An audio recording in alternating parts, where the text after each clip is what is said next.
عہد موجود فتنوں کا عہد ہے، اور جیسے حدیث میں فرمایا گیا کہ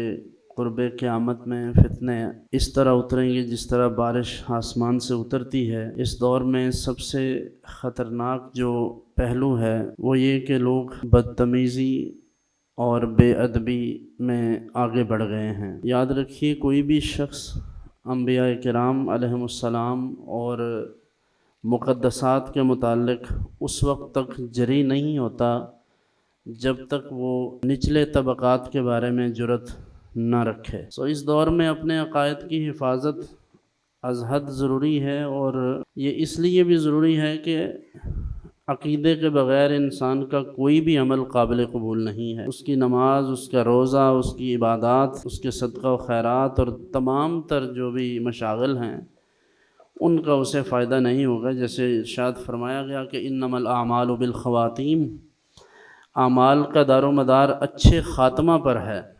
اگر کسی کا خاتمہ ایمان پر ہوا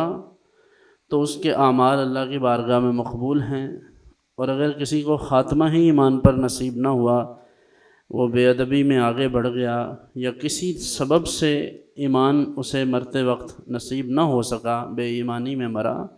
تو ایسے شخص کی تمام عبادات، تمام حج، عمرے، زکوٰۃ یا دیے ہوئے تمام صدقات رائگان جائیں گے۔ آج کی اس مجلس کا جو کلمہ نصیحت ہے وہ یہ ہے کہ اپنے عقائد کی حفاظت کیجیے، اور عقائد کی حفاظت کا مطلب یہ ہے کہ بر وفق آرائے صاحبہ اہل سنت و جماعت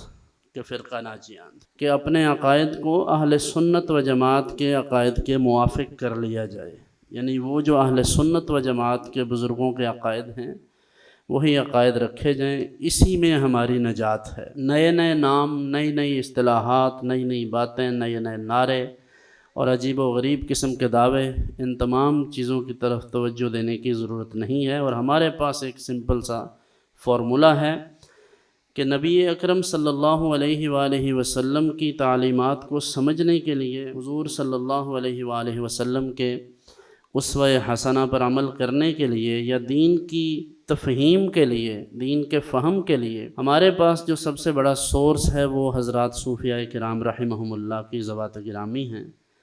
اور ظاہر سی بات ہے کہ یہ سب کے سب اہل السنہ والجماعہ ہیں، اور ان میں کوئی حنفی ہیں، کوئی شافعی ہیں، کوئی مالکی ہیں، کوئی حنبلی ہیں،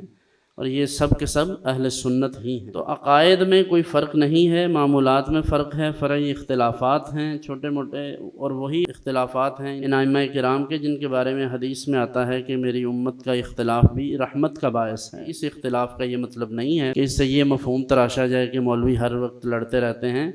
وہ اور طبقات ہیں۔ یہ امام ابو حنیفہ اور امام شافعی اور امام مالک اور امام احمد ابن حنبل کے اختلافات کو عام گلی محلے کے مولویوں کے اختلافات سے مت ملائیے،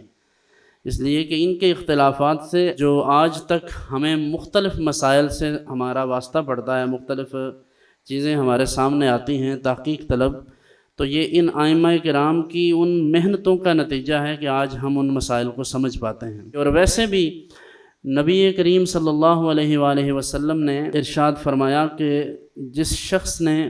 مجھے ایمان کی حالت میں دیکھا اسے جہنم کی آگ نہیں چھو سکتی۔ اس شخص کے بارے میں بھی فرمایا کہ جس نے میرے دیکھنے والوں کو، یعنی میرے صحابہ کو دیکھ لیا، اس کو بھی جہنم کی آگ نہیں چھو سکتی۔ اور امام ابو حنیفہ وہ شخصیت ہیں جنہوں نے